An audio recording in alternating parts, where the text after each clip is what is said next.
This week, we take time to remember our veterans, both past and present. But besides saying thank you for your service, what's the best way to honor their sacrifices and dedication to our country? Joining us now to discuss all of this is Jeremy Butler, Chief Executive Officer of IAVA, the Afghanistan Veterans of America. Welcome. So glad you could spend some time with us to talk about so many of the issues that are happening. And now, you spent 6 years in the Navy and then transitioned to the reserves, where you still serve to this day.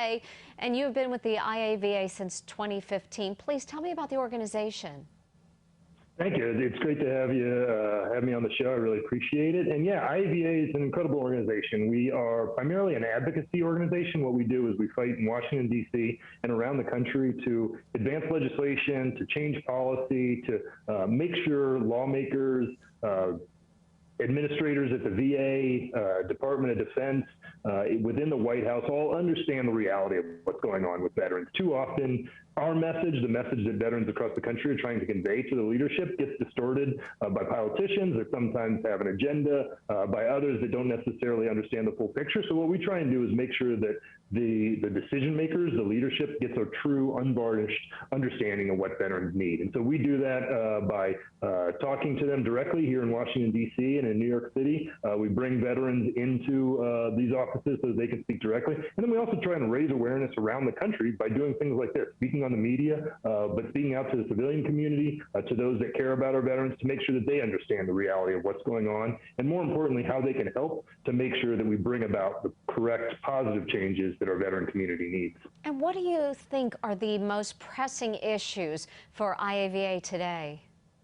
Yeah, there's a number of them, and I'll just try and maybe start with a few. Mental health is an ongoing major issue for not just IAVA members, but really the entire veteran community, and frankly, the entire country. We have a shortage of mental health professionals. There's still a huge stigma in talking about mental health, reaching out to get care. It's often difficult when someone finally does realize that they need care, or maybe are willing to reach out for care. It's difficult to find good practitioners that can help him or her.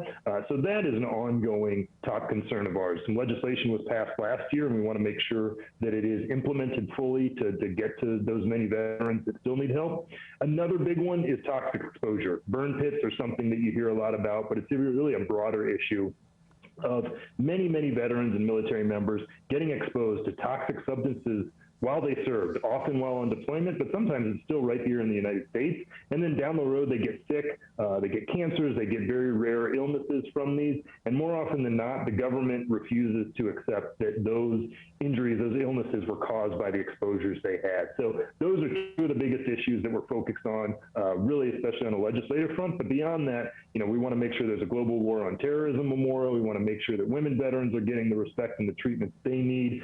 We are making sure that our Afghan allies, now that we have withdrawn from Afghanistan, are taken care of. So as you can tell, there's a long list of issues that we really want to make sure that Congress, that the government is taking care of, and that the American public are aware of.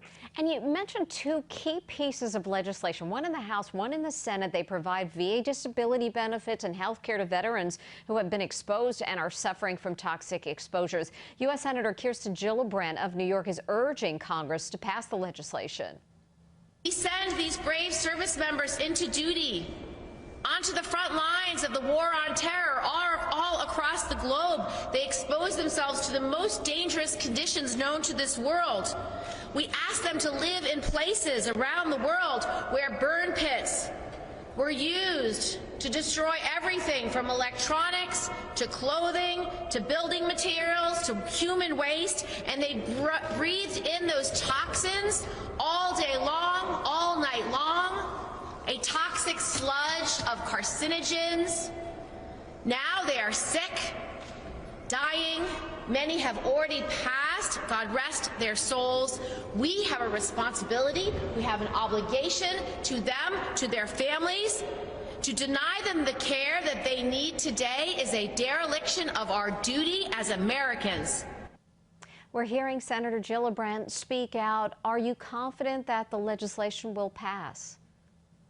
I wouldn't say I'm confident. With Congress, you never know. I am cautiously optimistic. I will say that. Senator Gillibrand has been a real fighter for this issue. And I should point out that this is a truly bipartisan issue here. We have many members of both the House, the Republican and the Democratic Party that are on board with the legislation that Senator Gillibrand was just talking about. So this really should be a bill that passes this year. There's a similar bill in the House of Representatives that also has strong bipartisan support. So we really are at a point where Congress can make some major progress in the health and well-being of our veteran community. I'm pretty confident that we're going to vote on at least one of those pieces of legislation this year. What I think is most likely is that one will get voted on this year, and then we'll ultimately get final passage by both houses and on to the president early next year. So it's a real push, it's a real fight, and more than ever, we need the public to reach out to the members of Congress and make sure that they know that this is important to them.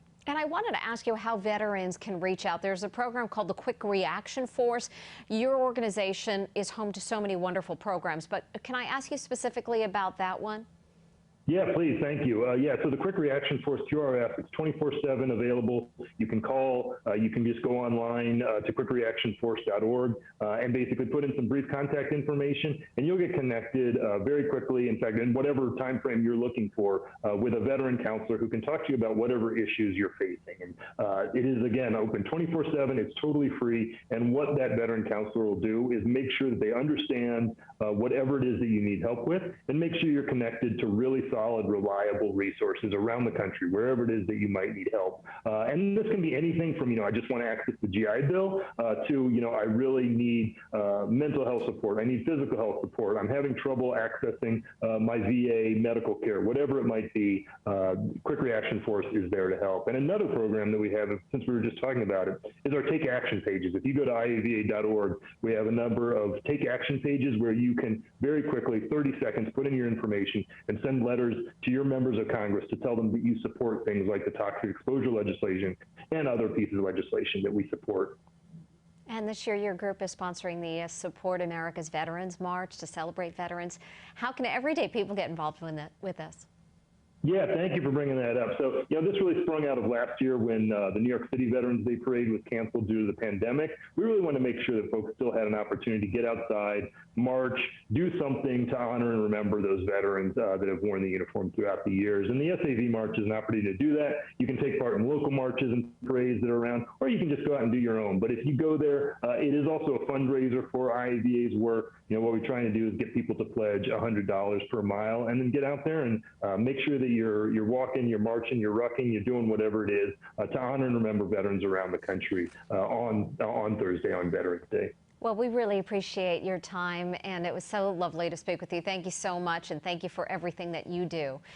And for immediate peer support, veterans can call IAVA's Quick Reaction Force program. That is 24/7, and that number is 855-91-RAPID. That's 855-91-72743. And for more information about IAVA and the Support America's Veterans March, go to our website at cbsnewyork.com.